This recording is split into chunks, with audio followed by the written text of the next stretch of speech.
Илјадници студенти и академската фила го наполнија платото на Укем и оддадоа почит на загинатите во стротниот пожар во Кочанската дискотека.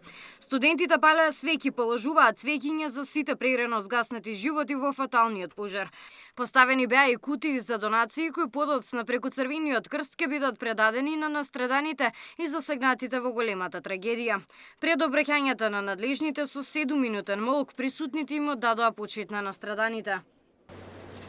Денес се собравме овде соочени со тага, што зборовите едва и може да ја опишат.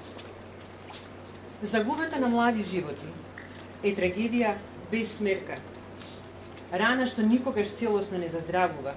Говорите на ректорката и на Министерката за образование беа прекинувани во повеќе наврати, бидејќи на неколку студенти им се слоши, изгубија свест и имаа потреба од медицинска помош.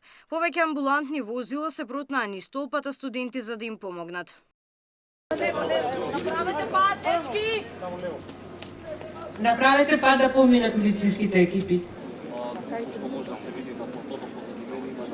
Повикани се неколку коли за итна помош.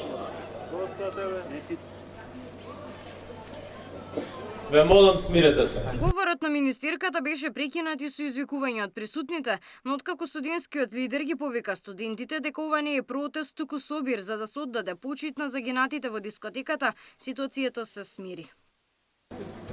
Очигледно е дека ова предолго трае. Вашата порака е примена.